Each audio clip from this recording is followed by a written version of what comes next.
era devoto de tudo que era santo, de repente não queria mais saber daquilo. Passou 4 meses, meu pai chegou um sábado em casa e falou assim: sábado que vem, 4 horas da tarde, nós vamos nos batizar na igreja adventista do 7º dia. Meu pai não perguntou se eu queria, se eu sabia o que era ou não, mas havia um ditado, e existe ele até hoje: manda quem pode, obedece quem tem juízo. Eu tinha 9 anos de idade, eu vou definir alguma coisa? Não. Sábado seguinte, época de junho, muito frio, chegamos lá no cinema, havia um tanque batismal, e aí deram um roupão para mim, para minhas irmãs, para minha mãe, nós fomos em 5, e aí era um cinema, e as poltronas não eram assim, eram cadeiras grandes, e a da direita assim, quem vinha se batizar, haviam 270 pessoas mais ou menos seriam batizadas naquela conferência. E aí eu era muito curioso, eu fui lá e botei o dedo na água assim para ver se estava quente. Estava quentinho. E aí começou a batizar as pessoas e eu pensei assim comigo: só faltava eu ser o último. Eu era tão sortudo. Meu pai foi o penúltimo e eu fui chamado por último. E quando eu cheguei lá, que eu entrei no tanque batismal, eu queria matar meu pai. E o pastor ia. E aí o pastor, em vez de me batizar primeiro, para depois fazer o apelo, ele escolheu fazer o apelo antes. E ficou 15 minutos falando. E eu assim: ai, se eu pudesse matar um pequeno, mas já tinha um ódio no coração. Aí depois de 15 minutos o pastor me batizou. Quando terminou de me batizar, que ele veio me abraçar, eu dei um empurrão nele e saí daquele tanque. Começava ali durante 8 anos o meu inferno. Não sei se você vai entender, mas eu espero que você entenda a dimensão. Todos os sábados meu pai falava para mim assim: vai para a igreja. Às vezes ele ia, e quando ele não ia, se eu não fosse, eu apanhava. Então eu comecei a ter ódio do meu pai. Já tinha ódio dele, porque ele me abraçava, ele não dizia nada para mim, era apenas um filho qualquer. E aí eu entrei na igreja e comecei a conhecer as verdades da Bíblia. E uma delas que eu aprendi com as professoras é que os pais são os representantes de Deus na terra. E eu falo assim: se meu pai é mau desse jeito, esse Deus então, que será, hein? Com 10 anos de idade, me incentivaram a entrar nos desbravadores. E aí meu pai era da aeronáutica, ele era civil, mas trabalhava dentro da aeronáutica, e eu cresci no meio do militarismo. Então eu gostava de farda, gostava de ordem unida, todo esse negócio de marchar e tal. Quando me disseram que os desbravadores marchavam, tinha uniforme, eu falei: é mesmo que eu quero. Achei o que eu preciso. E entrei nos desbravadores em 76, em janeiro. Em junho haveria o primeiro Campuri do Brasil, aqui em São Paulo. E aí, para nos motivar a participar do Campuri, a nossa igreja era uma igreja muito pobre, os desbravadores não tinha barraca, não tinha uniforme, era muito simples. Eles falaram assim: olha, o Clube de Desbravadores vai patrocinar a viagem para um membro do clube. Nós vamos fazer um concurso bíblico durante 4 meses, e aquele que melhor se der resultado nesses 4 meses, o primeiro lugar vai ganhar tudo pago no Campuri. Eu tinha 10 anos, e eu pensei comigo assim: já ganhei. Tem que ter posição, né? Eu nem sabia como seria esse concurso. E aí eles disseram para nós: olha, nós vamos dar um trecho da Bíblia toda semana para vocês lerem, e toda semana, no domingo, a gente vai fazer pergunta desse trecho da Bíblia. Primeiro trecho, Gênesis 1 até Gênesis 17. Cheguei em casa, depois do clube, cheguei para minha mãe e falei: mãe, depois do almoço eu vou me trancar no meu quarto e vou começar a ler a Bíblia. Minha mãe falou: você não poderia ter dado uma notícia melhor para mim. Sabe qual é o problema? É que ela não sabia a motivação. Vocês vão entender daqui a pouco. Próximo domingo eu conhecia Gênesis 1 a 17 de ponta cabeça. E eu sempre aprendi que eu devia formular perguntas para o texto. Então eu mesmo criei perguntas que eu imaginei que seriam feitas. Então eu estudei em cima daquilo. Na escola eu sempre apliquei isso.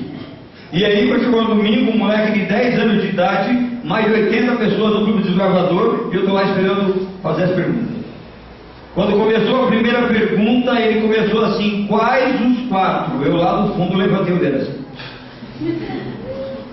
O que foi, Danilo? Você não entendeu? Falei, não, eu sei a pergunta e sei a resposta. Aí começou uma brincadeira. Deixa o sabichão aí, deixa ele passar vergonha, vai. Nós temos aqui um senhor de 40 anos de igreja aqui, não levantou a mão, nem sabe qual é a pergunta, como é que ele vai saber?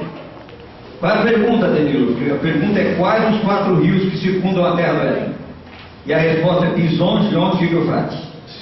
Encurtando, ganhei o concurso 4 vezes. Toda semana não tinha graça.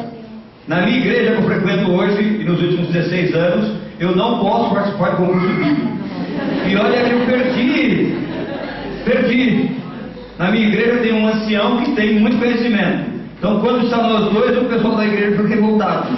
Porque ou ganha eu, ou ganha ele. E se não tiver conhecimento da Bíblia, a gente ganha em rapidez bíblica. Durante minha vida foi indo assim, até 17 anos. Eu batia cartão na igreja quarta, sábado, domingo, segunda, terça, quarta, quinta, sexta, sábado, domingo, vigília, o que tivesse na igreja eu batia cartão. E algumas pessoas dizem amém, eu falo não foi amém não, sabe por quê? Porque era para não ficar em casa quando olhar na cara do meu pai. Não é para rir não, irmãos, é para chorar. É para chorar. Sabe? Você não tem ideia de quem era meu pai. Na igreja todo mundo falava assim: nossa, seu pai, como é que você, não é esse monstro que você pinta? Fala, velho, eu convivo com ele. Você quer saber quem eu sou? Vá lá na minha vizinhança, na minha casa, e pergunte quem eu sou. É muito fácil ser adventista aqui na igreja. É muito simples. Botar uma roupa, pegar uma Bíblia, hinário, cantar aqui, de qualquer jeito aí, sabe? Terminar o culto, você vai embora, não cumprimenta ninguém, dá um feliz sábado, vai embora, ninguém sabe quem você é. Então meu pai, todo mundo imagina, meu pai era ativo na igreja, quando ele ia, ele era ativo. Tinha um conhecimento tremendo de alimentação, saúde, só tinha, não aplicava. E eu não estou atacando aqui, eu não estou dizendo mal dele, mas eu estou constatando um fato, eu convivi com isso. Tá? E eu estou dizendo isso para você por quê? Porque isso me influenciava a odiar Deus. E aí, com 11 para 12 anos, eu descobri, eu imaginei que eu sabia cantar. Aí encontrei 3 loucos comigo, que achou que também sabia cantar. E eu gostava muito da Alto do Rei, e nós começamos a ensaiar, e aí falaram assim: ó, vocês cantam, tem uma harmonia boa, canta na igreja. E nós resolvemos se apresentar na igreja, e o pessoal gostou. E a coisa pegou corpo. Nós viajamos no Brasil inteiro e mais alguns países da América do Sul. Só que eu cantava, irmãos, e quando o pessoal falava assim: que dom maravilhoso você tem, eu falava: muito obrigado. Não era para Jesus. Eu nem sabia quem era Deus. Deus para mim era mal. Porque eu li a Bíblia lá em Êxodo e Samuel, aqueles textos lá. Deus chega a Samuel, fala para Saul matar os amalequitas, jovem, mulher, criança, de berço, de fogo, mata todo mundo. Eu falava assim: Deus é mau. Eu só conseguia ver na Bíblia um Deus mau. E eu tinha aquela concepção na minha mente. Isso foi levando, eu estava me cansando. 16 para 17 anos eu não queria mais saber de Deus. Falei: minha mamãe, eu vou sair da igreja. Falei: mas por quê? Você é o que mais vai na igreja? Falei: mãe, eu estou lá, só vou, porque eu não estou lá. Já tinha lido a Bíblia 7 vezes de uma ponta a outra. Eu gostava muito de ler a Bíblia, mas eu só conseguia ter uma visão: Deus é mau. Deus é mau. Com 17 anos eu resolvi sair. Eu falei: minha mãe, não insista. Se a senhora quiser, só ore por mim, porque eu não volto mais para a igreja. Quero conhecer o lado de lá. Só que antes de conhecer o lado de lá, eu já conheci um pouquinho. Nós tínhamos, meu pai dirigiu uma escola de recuperação de alcoólatras de fumantes. Antigamente tinha isso. Então dava curso de como deixar de fumar e tal. E do lado da nossa, em frente à nossa igreja, tinha um parquinho de diversão. E eu tinha um grupo de jovens, 16, 15 anos, amigos nossos, e a gente terminava o JA, a gente ia, ficava para esse curso de recuperação de alcoólatras e fumantes, saía lá do curso, atravessava a rua para buscar os alcoólatras e fumantes do parquinho, levava eles para a igreja e ia tomar o lugar dele lá no parquinho. Aí chegou uma hora que eu não aguento mais essa vida. Eu prefiro sair logo de uma vez. E aí comecei a fumar um cigarro. O cigarro foi pouco, passei para um maço. De um maço foi para 2, de 2 foi para 3, de 3 foi para 4, de 4 foi para 5. Antes disso, o cigarro ficou fraco. conhecia maconha, maconha ficou fraca, conhecia cocaína, e durante 16 anos eu brincava de esconde-esconde com Deus. Sabe uma coisa interessante? Eu fui sair fora de casa, morei fora de casa, e minha mãe me ligava: vamos para a igreja, meu filho, tem uma programação especial. Vamos sim, mãe, por que não? A Bíblia sempre estava lá do meu ladinho, o inário, e a lição da escola sabatina eu assinava ela sem ler. Ficava fechadinha lá esperando a hora de usar. E aí eu chegava na igreja lá, às vezes cantava lá com o pessoal da igreja, às vezes ajudava na escola sabatina e tal, e todo mundo falava pra minha mãe assim: ah, como eu queria que meu filho fosse igual ao seu. Só que eles sabiam que no bolso do paletó ou tinha cigarro, ou tinha maconha, ou tinha cocaína. Eu não vi a hora de sair daquele inferno.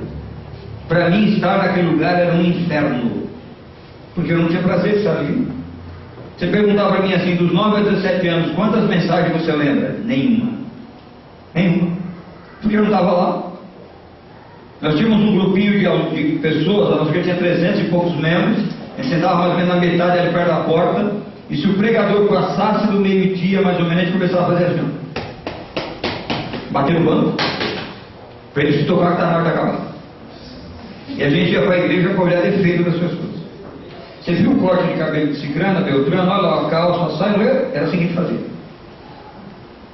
E eu quero dizer uma coisa para você, que eu aprendi: para de olhar para as pessoas ao seu redor, para de olhar para o seu irmão do lado. Jesus disse assim: você tem que olhar para ele. Eu aprendi, irmãos, que a cruz ela é vertical, né? Primeiro, vertical, meu relacionamento com Deus, depois meu relacionamento com o meu próximo. Quando eu tiver o meu relacionamento com o meu Deus, quando eu olhar para o meu próximo, eu vou olhar com o mesmo amor e compaixão que o Senhor olha para mim. Eu vou parar de olhar defeitos, eu vou olhar qualidades, porque todos nós temos defeitos, mas todos nós somos especiais para Deus. Você pode achar que você não vale nada, o diabo pode dizer isso para você, mas eu digo para você: não existe ninguém que não tenha utilidade para Deus. Todos nós temos. Porque lá em Jeremias 1 diz assim: antes que você fosse formado eu te chamei, e antes que você saísse da tua mãe eu te separei, e já te escolhi para o profeta.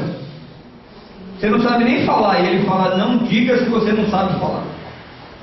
Ah, eu sou tímido. Ele fala: não diga que você é tímido, porque eu te mandar você vai, e tudo que eu te mandar você vai dizer. Olha que Deus tremendo é esse. Mas eu não consegui enxergar isso. 16 anos passaram, eu gostava muito de brincar de racha, sempre gostei de velocidade. Hoje as pessoas têm problemas assim, de pecados assim, em relação a alimentação, a um monte de coisas. O meu problema com Deus, a minha luta com Deus é um carro, é velocidade. Eu não sei andar devagar. Para andar 60 por hora aqui na São Paulo, eu prefiro andar a pé, porque eu não consigo. Vem dentro assim, eu começo a andar no carro assim, e começo a ver espaço, eu quero correr, porque eu andava 240, 300 por hora. Então hoje andar 60 por hora para mim é... E o Senhor teve que tratar comigo nos últimos anos, 16 anos aí, para me tirando isso aí. Porque todo carro que eu comprava, todo o dinheiro que sobrava na minha mão era para comprar um carro e envenenar o motor. E eu gostava tanto de velocidade, que você também, né? V8? O carro mais fraco que eu tinha era V6. Todos os carros que eu tinha que ser, se eu pegasse um Fusca, ele tinha que ser mexido. Tá? Há 14 anos atrás, o Senhor me deu o meu primeiro carro. Quando eu voltei, primeiro ele deu um Fusca 1200. Primeira coisa que eu fiz foi procurar um motor 1600, um câmbio comando do SP2 para rebaixar, para andar com ele. Aí o Espírito Santo falou para minha esposa assim: falar para ele voltar ao original. Eu falei: Senhor, você está pedindo muito para mim? E ele tem tratado comigo. Eu não sei como ele tem tratado com você, mas ele tem tratado comigo. 16 anos nessa brincadeira, irmão, longe dos caminhos do Senhor. Mas Deus, irmãos, Ele atende orações intercessórias. E minha mãe, quando ela entrou na igreja em 1975, ela não entrou para brincar, ela entrou para ir para o céu. E o pastor Campo Longo, quando batizou ela, falou para ela assim: não é, ela só quer ir para o céu. Ela falou: claro que eu quero, já rodei muitas igrejas por aí, achei agora. Falei: então eu vou dar 3 conselhos para a senhora, e eu dou esse conselho para vocês, que eu aplico na minha vida esses 3 conselhos. Ele falou: primeiro, na madrugada, joelho no chão. Pede para o Espírito Santo te acordar na madrugada, não é insônia. Perdeu o sono na madrugada, irmão, não existe insônia. Existe o Espírito Santo te convidando para um relacionamento com Ele. Tenho passado por igreja pelo Brasil afora, a pessoa, irmão, eu tenho insônia. Eu falo, repensa. Você não viu a mensagem, não? Quando ele te chamar na madrugada, você vai no chão. Você vai perceber como sua vida vai mudar. E aí o primeiro conselho era, acordou na madrugada, joelho no chão. Você fala com Deus. Quando você terminar de falar com Deus, abra a palavra, porque Ele vai falar com você. Se possível, já estude a Bíblia e o Espírito de Profecia junto ali, a lição também, fala logo devoção ali primeiro. O segundo conselho que ele deu foi assim, viva o que você conhece. E o terceiro, não cesse de falar dele para as pessoas. Se a senhora fizer essas três coisas, ele falou para minha mãe, o céu é garantido para a senhora. Minha mãe vai fazer 40 anos agora em junho, que ela aplica esses mesmos princípios dia após dia. Não é porque é minha mãe, mas é meu modelo de cristianismo. Eu digo para você, sua vida está medíocre? Põe Deus no meu lugar na sua vida. Joga os seus pés de Jesus lá no chão na madrugada e você vai ver o que vai acontecer. Eu falo para as pessoas, irmãos, que Deus está cansado de dar migalhas para a gente. Ele está cansado de atender orações medíocres. Ele está cansado de ver a nossa fé cada vez mais assim. Jesus disse assim, se você crer, vão fazer milagres maiores que o meu. E eu quero perguntar para você, quando foi a última vez que você ressuscitou uma pessoa através da oração?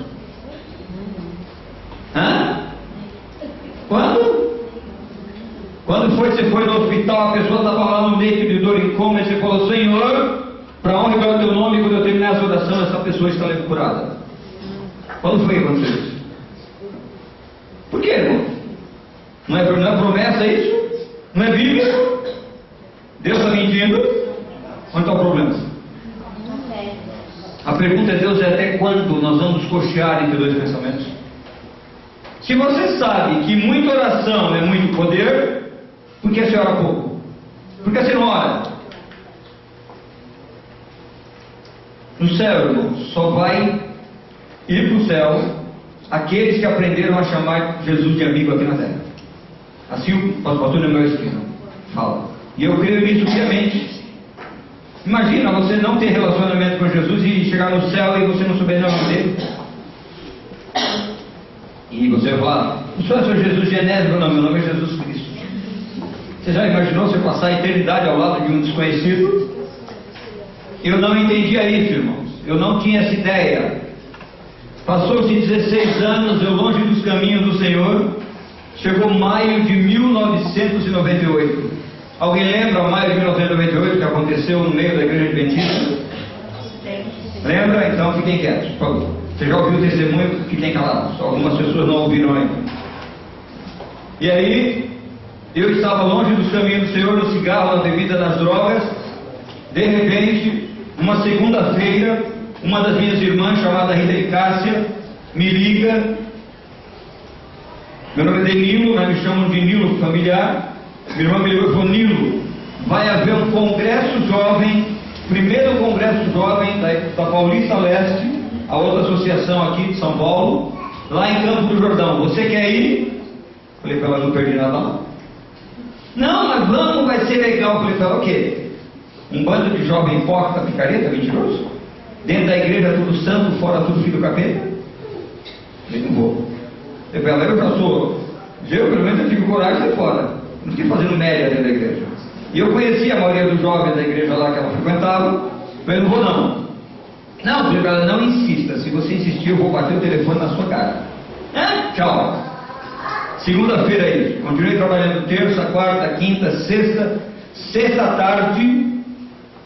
Durante o dia inteiro da sexta eu ouvi uma voz dizendo para mim assim, liga para sua irmã e vai no congresso. Mas eu não quero ir. Por que eu tenho que ir? Mas aquilo começou a insistir. Chegou uma hora que eu não tive mais paz. E aí peguei e liguei para minha irmã. Falei, Rita, passeio está de pé? O passeio está, o congresso está, mas você ir não. Falei, mas eu quero ir. Não dá. Por quê? Porque na segunda-feira, quando você falou que não ia mais, eu coloquei a sua passagem à disposição. Já tinha pago, mas já coloquei à disposição. E agora tem mais de 20 pessoas na fila de espera, querendo ir, se alguém desistir. Mas eu quero ir, não vai. Falei, me dá o telefone da pessoa responsável então, que eu vou. Eu sei que você não vai, mas qualquer coisa se encontra por lá, tá bom? Eu falei, tá bom. Peguei, liguei para a casa da pessoa e a mãe dela falou, a minha filha só vai estar em casa 10 horas da noite. Tá bom então, 10 horas da noite? 10 horas eu ligo para ela. Eu vou dar um pulo agora, porque o horário está avançando. E aí, fui para casa com uma companheira minha, saí bebendo com uns amigos lá. 3 horas da manhã, eu já estava bem alterado. E eu falei para minha companheira, eu preciso ir para casa dormir pelo menos 1 hora, porque senão eu não vou aguentar ficar acordado amanhã o dia inteiro. E ela falou, também quero ir. Eu falei, olha, 5 horas da manhã eu saio de casa. Se você tiver, você vai. Se não tiver, você fica. Minha casa ficava próximo do bar, eu saí para casa, cheguei em casa, alterado, alcoolicamente. Peguei, coloquei 2 relógios de despertador para despertar e dormi. Caí na cama e dormi. De repente, eu não sei quanto tempo, porque era 1 hora, eu acho que nem pum. Para alguém que está com sono, 1 hora é muito pouco. Sei que já ouvi aquele despertador, aquele barulho irritante. Acordei, corri para o banheiro, abri o chuveiro e aquela água gelada assim. Quando eu fui perceber, eu estava com calça, sapato, tênis, com carteira, vestido. Não tinha tirado a roupa. Tão bêbado que eu estava. Tomei, aí tirei aquela roupa, tomei um banho, não adiantou nada. E eu precisava curar um pouquinho aquela bebedeira, senão eu não conseguia ir. E eu ouvia falar que um café amargo bem forte curava a ressaca. Eu nunca tomei café na minha vida. Eu tenho 49 anos, nunca tomei café. E a mãe da companheira minha tinha café, ela tomava. Eu nunca fiz café, só para você ter ideia como eu não sabia o que era fazer café. Eu fui lá, peguei um copo, coloquei 2 colheres de café, mexi, tome. Você tem ideia de quanto eu gostava daquilo. Bateu aqui e voltou. Aquilo ali eu não sei, mas eu sei de uma coisa, Deus sabia que eu precisava dar uma mudada no aspecto para poder ir embora. Eu botei aquilo para fora, corri no banheiro, tomei um banho gelado, me troquei e falei, estou melhor, eu vou. E aí a rua que eu morava, para baixo, minha casa, para baixo era o barzinho, para cima o ponto de ônibus. Eu saí pela rua de cima, exatamente 5 horas, minha companheira chegou 5:02. Ela ficou revoltada porque eu não esperei ela 2 minutos. Mas eu falei para ela 5 horas, eu não falei 5:02. E eu tenho um problema sério, eu marco meio-dia, eu chego 11:30, mas não chego meio-dia e 5. Porque eu não gosto de esperar e também não gosto de fazer os outros esperar. E durante 2 minutos, o dia inteiro, ela falou todos os nomes possíveis e imagináveis, porque eu não esperei ela. Até que foi por volta de umas 11 horas que ela recebeu a notícia que havia acontecido um acidente no ônibus onde eu estava. Aí ela agradeceu a Deus por 2 minutos de atraso. Aqui vai uma lição para você. Para de reclamar quando as coisas não acontecem como você quer. A Bíblia diz, todas as coisas cooperam. Todas é todas. Tá? E a Bíblia diz assim também, em tudo dá graça. Perdeu um ônibus, dê graças a Deus. Porque não era você estar naquele ônibus. Se fosse, estaria lá. Chegou atrasado no serviço? Não se espante, não se preocupe. Deus já foi na frente preparando tudo. Mas comece o dia sempre na presença dele. Senhor, o meu dia é desconhecido para mim, mas não, o Senhor vai na frente. O Senhor é o meu patrão. Você já teve coragem de falar para o seu patrão que ele não é o seu patrão? Que não é ele que paga seu salário? Tem medo? Você tem medo? Não, pode ter coragem. O cristão tem que ser ousado. Eu falo com os patrões agora não, mas eu falo com o patrão. Olha, eu quero dizer uma coisa para o senhor, não é o senhor que me contratou não, viu? E não é o senhor que vai pagar meu salário não, viu? O senhor é apenas um meio que o Senhor escolheu para me abençoar e eu ser uma bênção nesse local aqui. E o patrão olha para mim assim, vai trabalhar, vai. Passa uns meses, ele olha para mim e fala assim, sabe o que eu tenho percebido? Eu sou motorista, agora eu parei de trabalhar de motorista, mas no último emprego ele falou para mim assim, sabe o que eu percebi depois de 6 meses que você estava aqui? Que antes de você trabalhar aqui, o motorista toda semana, ou ele quebrava o carro, ou ele batia o carro, ou tomava multa. Ou depois que você entrou aqui, realmente você venceu uma bênção, porque nunca mais o carro deu problema. Você nunca bateu esse carro, nunca quebrou, então você para mim foi uma bênção. Multa? Não, graças a Deus eu não sei o que é multa.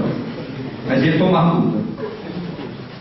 E quando você tem que pagar a multa, aí você tem que pensar 2 vezes. Quando os outros têm que pagar, você não se preocupa. E aí o que acontece, irmãos? Cheguei, saí de casa, minha companheira não foi comigo, entrei no ônibus de lá de Taboão da Serra, onde eu morava, para o terminal rodoviário do PT. E o ônibus que viria do Congresso, ele sairia lá do Lausanne Paulista, 6 horas, 6h30 e passaria na rodoviária Tietê. E aí eu peguei o ônibus aqui e aproveitei para dormir 1 hora, daqui até lá. Não tinha trânsito nenhum, eu apaguei, quando eu acordei estava chegando no final. Atravessei a avenida, Cruzeiro do Sul, cheguei do outro lado, o ônibus já vinha vindo. Entrei no ônibus e a minha irmã disse, e a pessoa disse que não teria lugar no ônibus. Então eu pensei assim, já que eu vou ter que ir em pé, eu vou para o fundo do ônibus. E aí eu fui me dirigindo para o fundo do ônibus. Quando chegou mais ou menos na metade do ônibus, minha irmã estava sentada na janela, do lado do motorista, e o lado do corredor estava vazio. Só que ela me disse que não tinha lugar. Só que eu não prestei atenção naquilo. Alguém vai sentar? Não pode sentar. E eu sentei ali. Só que nada acontece por um acaso. Só que você precisa pedir a Deus para abrir seus olhos, senão você não enxerga. E aí nós fomos para Campo do Jordão, passamos um dia maravilhoso, e o dia inteiro o Espírito Santo falava para mim assim, volta para casa. Para que ficar comendo bolota de porco se eu tenho para você manjar? Se eu tenho planos grandes na sua vida. E lá dentro do ginásio, o dia inteiro, até às 7 horas da noite, eu sentia a vontade de voltar. Deu 7 horas da noite, acabou o congresso, eu saí do ginásio, comecei a andar para lá e para cá e começou a vir na mente assim, eu preciso tomar minha saideira, tem que chegar em São Paulo rápido, mas tem que tomar minha saideira. Pode dormir sem tomar uma cervejinha, porque era uma praxe, era um costume meu, esqueci tudo que eu tinha ouvido lá. Chegamos no ônibus, o motorista falou assim, às 7 horas da noite, o contrato que eu tenho com a empresa, com a igreja de vocês é 9h30 sair daqui de Campo Jordão. Não dá, é 9h30, vocês vão tomar um lanche, vão passear, fazer o que vocês quiserem. 9h30 vocês estejam aqui para a gente ir embora para São Paulo. 00:30, 1h, eu vou chegar dentro de São Paulo e vou deixar vocês lá. Não adiantou brigar com ele, eu peguei minha irmã e saímos dando uma volta, comemos um lanche e encontramos alguns jovens da igreja que estavam por lá. O que nós vamos fazer aqui durante 1h30? Ó, tem um lugar aqui que chama Capivari. A gente pega um circular aqui, vai até Capivari, lá tem um shopping. Chega no shopping lá, a gente vai lá e sempre toma um chocolate com canela, e toma um lanche, bate papo. Tá bom, o que eu fazer? Pegamos um circular, umas 15 pessoas, fomos até Capivari, sentamos lá e começamos a contar. Cada um contar a sua vida. E o jovem falava para o outro assim, eu preciso parar de brincar de esconde-esconde com Deus. Depois desse sábado aqui, sabe? Preciso parar de ficar assistindo vídeo sábado a noite inteira, 5, 6 fitas de vídeo. E eu olhava e falava assim, mas que cara de mal. Foi passando o horário, quando nós olhamos no relógio, 9h10. Vamos voltar correndo, o pessoal do ônibus deve estar desesperado já. Voltamos, pegamos o circular, chegamos até o centro de Campo Jordão, estava o ônibus. Entramos no ônibus, só faltava a nossa turma. O motorista falou, o pessoal falou, olha, vamos fazer uma oração, motorista, e vamos pedir, só pode tocar o ônibus para São Paulo. Foi feita uma oração, e quando você faz uma oração pedindo a proteção de Deus, nenhum mal acontece, não é verdade? Verdade ou mentira? Eu estou ouvindo aí um balançar a cabeça, outro não, como é que fica? Vocês não sabem o que vocês acreditam, não? Nenhum mal acontece, é verdade ou mentira? Não é verdade. Não é, irmão, porque a chuva, a Bíblia diz que cai para o bom e para o ímpio e para o justo. Deus não é parcial. Não é porque você orou pedindo a proteção de Deus que não pode acontecer aflições, não pode acontecer tragédias. Até aquele dia, até aquela noite, 9 de maio de 1998, eu achava que eu iria entrar naquele ônibus, ia ser feita uma oração, 2 horas depois, 2h30 eu estaria dentro de São Paulo, mais 1 hora eu estaria em Taboão da Serra e tomaria minha cervejinha antes de dormir. Esses eram os meus planos. Mas nós vemos aqui que os pensamentos do Senhor são maiores. O homem traça o plano, as coisas executam de maneira diferente. E naquela noite eu teria que aprender algumas lições. E aí foi feita a oração. Quem estava cansado foi para o fundo do ônibus dormir. Mas havia um grupo de jovens ali animados, havia um coral jovem da igreja Lausanne. Vamos fazer o quê? Vamos cantar. E aí começamos a cantar alguns corinhos de pequeno, quando eu era pequeno. Além do céu azul, foi Jesus preparar um lar para dar a quem a vitória alcançar. Aí cantamos esse. Oh, que esperança! Cantamos esse também. Aguarde um dia, outro hino. E o motorista, 30 por hora, tranquilo, primeira, segunda, terceira marcha, começou a sair de Campo Jordão sossegado. Vai fugir, né? E nós, cantando, tranquilo, de repente a minha irmã, chamada Rita Cássia, pediu que nós cantássemos um hino, Além do Rio, 570 do Inário. Existe um lugar pra mim, além do rio existe paz. Quando ela terminou de cantar, nós terminamos de cantar esse hino, do nada, na minha memória, vem um hino na cabeça. Cadê o quarteto? Vem cá, meu jovem, vem cá, rapidinho aqui. Esse hino eles cantam, então eu vou ter o privilégio de ter eles cantando aqui, tá? Alexandre com mais os. E a 15 minutos? Maravilha, tranquilamente. É possível?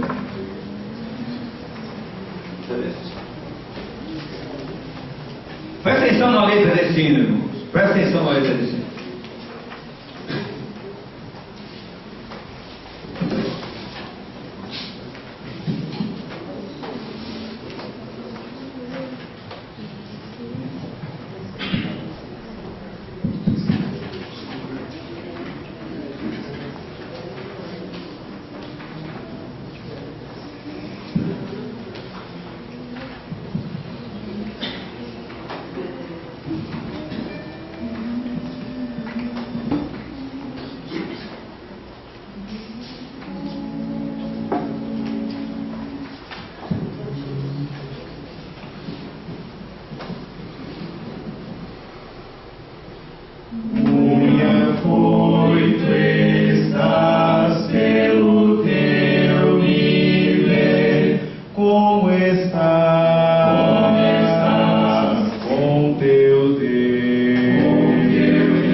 Depois de mais de 20 anos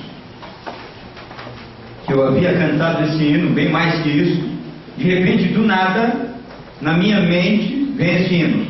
Agora pensem comigo, escuridão total, porque Campo do Jordão não havia iluminação nenhuma na pista, barranco de um lado, ribanceira do outro. Você já imaginou uma letra dessa na sua cabeça? Se a morte viesse ali para me levar, como é que eu estaria? Eu sabia muito bem que eu estava perdido. Mas na hora que eu ia começar a pensar nisso, alguém do lado do motorista olha para trás e fala assim: senta todo mundo e começa a orar que acabou o freio do ônibus. Já imaginou? Você acaba de ouvir uma letra dizendo assim: se a morte vier hoje te levar, como é que você está? Aí em questão de segundos alguém olha para trás e fala assim: senta todo mundo, começa a orar que acabou o freio do ônibus. Todo mundo se levantou, quem estava em pé foi sentar. Na metade do ônibus ali, minha irmã sentou na janela, no banco da janela, eu sentei do lado do corredor. E eu pensei comigo assim: que brincadeira de mau gosto. Se eu pregar o palhaço que inventou essa brincadeira, eu mato ele. Eu era muito nervoso, eu arranjava encrenca com qualquer coisa. Então eu não achava que não pode ser, impossível isso de acontecer.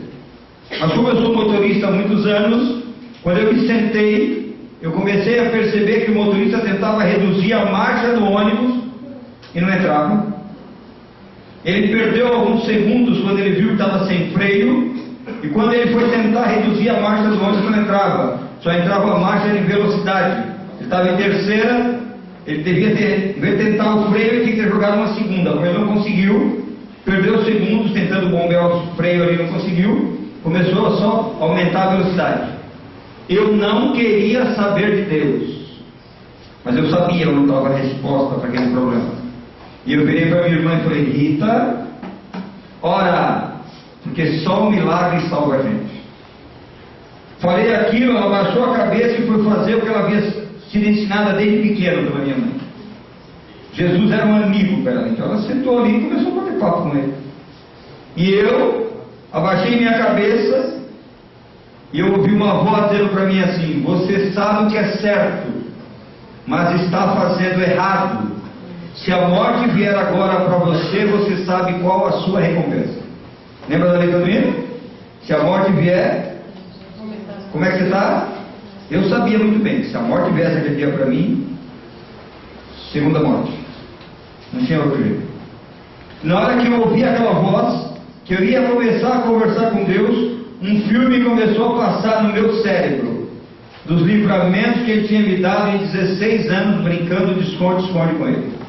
Todas as vezes que eu, brincando em racha, batia carro, capotava, ou na estrada dormia no volante 2 vezes a 160 por hora, porque eu comia muito e tomava muito líquido, e depois do almoço eu tinha que dirigir 100, 200 quilômetros, e aquilo fermenta no organismo quando você bota líquido com a comida, e aí o que acontece?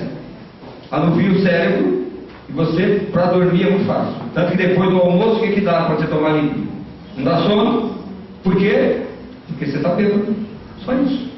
Você está alcoolizado. Não precisa ser só beber pinga ou cerveja. Se você fermentar o alimento, colocou líquido, fez uma mistura errada, deu sono, você está alcoolizado. E aí, quando eu vi que a coisa era séria mesmo, eu falei para Deus assim: se eu morrer agora, eu estou perdido, me dá mais uma chance. Quando eu terminei de falar aquilo, eu apaguei. O que eu vou contar para você agora, eu não vi. Tá? Eu ouvi. Porque eu apaguei, eu não sei quanto tempo eu fiquei desacordado, mas o motorista e mais algumas pessoas acompanharam todo o acidente acordados. O motorista disse que quando não havia freio nem câmbio, ele se levantou do banco dele, ficou em pé e começou a dirigir o volante, porque a única coisa que você via ali era o volante. E aí um irmão que estava sentado no primeiro banco do lado da porta, deixou a mulher sentada e veio os dois dirigir o ônibus. Curva para a direita, virava para a direita, curva para a esquerda, e o ônibus foi aumentando, 30, 60, 90, 100, 120, eles contando isso, tá? Eu não estava vendo nada disso. Entre 120 e 160, o motorista não soube precisar bem a velocidade, ele entrou numa curva para a direita estreita, super fechada. Quando ele acertou na curva, vinha um carro em frente. Ele estava na contramão, o ônibus. E o motorista pensou assim, ele contando para mim: Eu vou jogar para a direita, o carro vai passar uma BMW, ele vai passar na faixa dele, provavelmente o ônibus vai tombar, porque já estava desgovernado quase. Tem um paredão do lado direito, uma descida de 250 metros de descida, uma curva, uma subida e uma reta. Acaba a serra. Então, se eu passar por aqui, o meu carro vai acontecer, não tive o que fazer. O motorista foi um herói ainda, pilotando aquele ônibus a 120, 160 por hora. Quando ele ameaçou jogar para a direita para sair do carro, o carro fez a mesma coisa. Não é brincadeira não. Quando ele ameaçou jogar para a direita, que o carro fez a mesma coisa, ele tentou trazer para a esquerda. Aí o carro fez a mesma coisa. Não, aí também já era já não dava tempo. Quando ele jogou para a esquerda, o ônibus tombou do lado do motorista. Era uma descida e ele saiu ralando, lateralmente, virado, ralando, 250 metros mais ou menos. Vamos imaginar que aqui é o asfalto, aqui é o acostamento. Aqui tem uma ribanceira de mais ou menos 250 metros. Ele vem descendo aqui, chegou lá na frente, ele subiu no acostamento, a dianteira foi fazendo assim, ele foi virando assim, ó. Quando ele chegou no acostamento, ele fez assim, ó, voltando para a pista dianteira, e o banco onde ele estava, a traseira, em direção à ribanceira. Quando nós estávamos 30 centímetros, irmão, de cair na ribanceira, e ali não sobraria nem carro. 250 metros, bombeiro já não perde morte total, ali ninguém resgata nada. Quando nós estávamos 30 centímetros de cair naquela ribanceira, uma árvore que não segurava um Fusca, um golzinho desses 1000, parou atrás do banco onde ele estava, entrou atrás do banco onde ele estava, e parou aquele ônibus com 55 pessoas fora bagagem. Não me pergunte como. O Senhor não quis me mostrar até hoje, eu não quero saber. Eu sei que eu estou aqui. Eu estava desacordado. Pedi ao Senhor que me desse uma chance. Minha mãe orava há mais de 16 anos de joelho lá toda madrugada, pedindo que o Senhor tivesse misericórdia do filho dela. Minhas irmãs diziam assim: isso aí é caso perdido, é lixo, tem jeito. De repente eu acordei. Não me pergunte quanto tempo, eu não sei. Eu estava sentado com a cabeça no meio das pernas em posição de queda quando eu vi que ia acontecer um acidente. De repente eu voltei assim, eu estava nessa posição assim, em pé com a mão assim, ó. Quando eu acordei, que eu voltei assim, eu senti no meio dos meus dedos algo viscoso. Sem eu ver, eu sabia que era sangue. Não me pergunte como também, mas eu sabia que era sangue. E quando estava tudo escuro, quando eu senti que era sangue, eu fui tirar a mão daquele onde eu estava. Quando eu fui levantar a mão, eu passei na borda de algo áspero. Bateu um clarão naquele momento, era um buraco no cérebro. Desculpa, irmãos, eu não vim chocar você aqui, mas é assim que aconteceu. Eu conto isso há 16 anos, para mim já não choca mais, porque isso é um ato de amor de Deus, não dá para entender isso, como o que Ele permite às vezes que aconteça para buscar alguém, porque eu digo para você que não existe caso perdido para Deus. E aí eu tirei a mão daquele cérebro, só que eu não conseguia ver a pessoa, porque o rosto dela estava voltado para a janela. E eu tirei a mão rapidamente, e atrás de mim uma árvore assim atravessada, e da minha cabeça até o pé, só terra. Porque a árvore veio com raiz e tudo, eu não sei como foi, mas ela entrou, atravessou tudo e atravessou os dois lados do ônibus. E toda a terra dela veio para mim, porque ela passou atrás de mim. Não me pergunte como, porque eu não sei. Do lado da árvore tinha um banco, atrás de mim, e uma jovem vira para mim e fala assim: o que aconteceu? Falei para ela: nós sofremos um acidente, socorro está chegando, fique em paz que já vai voltar. Já chegar. Eu virei para cá e a pessoa: o que aconteceu? Falei para ela: sofremos, virei para cá: o que aconteceu? 1 minuto, ela perguntou 10 vezes. Eu estava irritado. Falei: caramba, será que é burro? Pode 10 vezes a mesma coisa? Eu não sabia, irmã, mas essa pessoa havia esmigalhado a medula dela. Medula é um osso que nós temos aqui, uma parte do nosso corpo que nós temos aqui na coluna, que segura a coluna e faz o contato da coluna com o corpo, com o cérebro.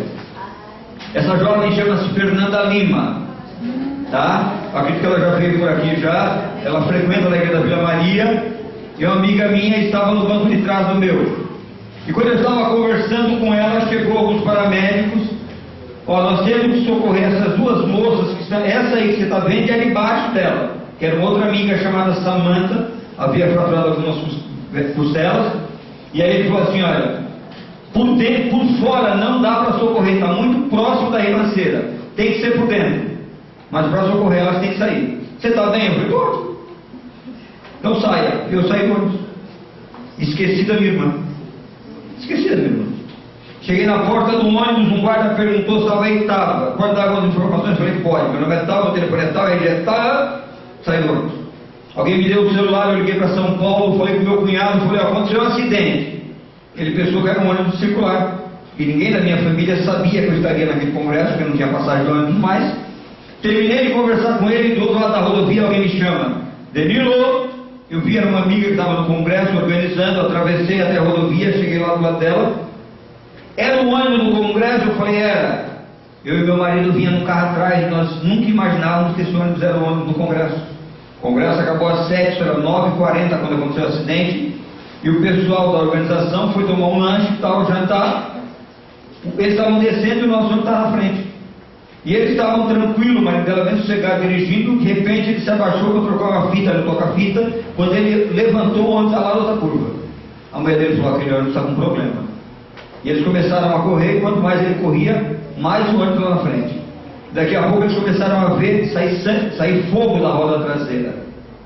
Por quê? Porque as pastilhas começaram a colar uma na outra, e começou a esquentar, e aquele atrito cria fogo. Ela virou para mim e falou assim, você está bem? Estou ótimo. Está bem? Eu falei, estou ótimo. Dá para você sair desse monte de carro de vidro que você está pisando. Eu estava tão anestesiado que eu não estava vendo, eu estava pisando. E outro detalhe, eu estava, no dia lá, eu estava com um sapato de cadarço. Hoje meu sapato não é de cadarço, mas naquele dia era.